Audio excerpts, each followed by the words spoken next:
ప్లాంట్లో అధికంగా వాడేది కరెంటు, ఎలక్ట్రిసిటీ. ప్రోడక్ట్ బట్టి ఎలక్ట్రిసిటీ కన్సంప్షన్ మారుతుంది. ఫెర్రోసిలికాన్కి టన్నుకి 10,000 యూనిట్లు మారుతారు. ఎలక్ట్రోక్రోమ్కి ఎన్ని యూనిట్లో నాకు తెలియదు, 5-6 యూనిట్లు అయి ఉండొచ్చు. సో ప్రధానమైన ఖర్చు కరెంటు మీద ఉంటుంది. కాబట్టి రాష్ట్ర ప్రభుత్వం మీకు ఫెర్రలైజ్ ప్లాంట్కి మేము కరెంట్ ఛార్జీలు అందుబాటులో ఇస్తాము, మమ్మల్ని నమ్మి మీరు ఇక్కడ పెట్టుబడి పెట్టండి, పెట్టుబడి పెట్టిన తర్వాత మీరు ఉద్యోగాలు ఇవ్వండి అని కోరి మేము చాలా మందిని తీసుకొచ్చాం చంద్రబాబు నాయుడు గారి నాయకత్వంలో. అప్పుడు కరెంటు ఛార్జీలు యూనిట్కి 4 రూపాయలు, 4.5 రూపాయలు, 5 రూపాయలని మెల్లమెల్లగా కాలంలో పెరుగుతూ వచ్చింది. ఇప్పుడు ఎంత పెంచారో తెలుసా?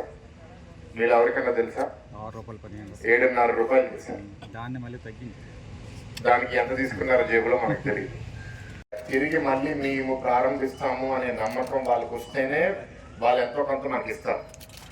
అసలు రాష్ట్ర ప్రభుత్వం మాకు నమ్మకం లేదు, మాకు ఈ గత 5 సంవత్సరాల్లో జరిగిన హాని మరీ ఎక్కువ, మేము మళ్ళీ రాము ఆంధ్ర రాష్ట్రానికి అంటే నేను కూడా ఏం చేయలేదు.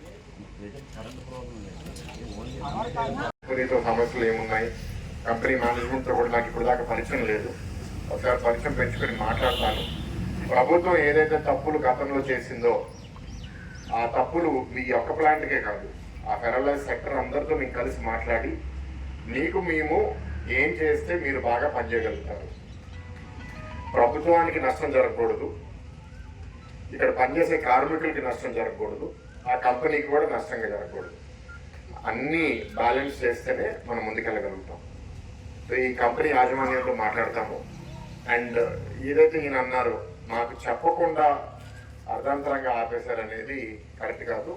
అట్లీస్ట్ ఒక నెలన్నా 2 వారాలన్నా మీకు చెప్పి మేము నడపలేకపోతున్నామని చెప్పుంటే బాగుండు. మీకు ఆ 2 వారాలు నెల ముందు కూడా చెప్పలేదు, చెప్పుంటే బాగుండు. ఎందుకంటే మీరందరూ ఆయన అన్నట్టు 12,000 10,000 మీద బతుకుతున్నప్పుడు సడన్గా ఆపేస్తే బతుకుతారు అనేది చాలా కష్టం అయిపోతుంది.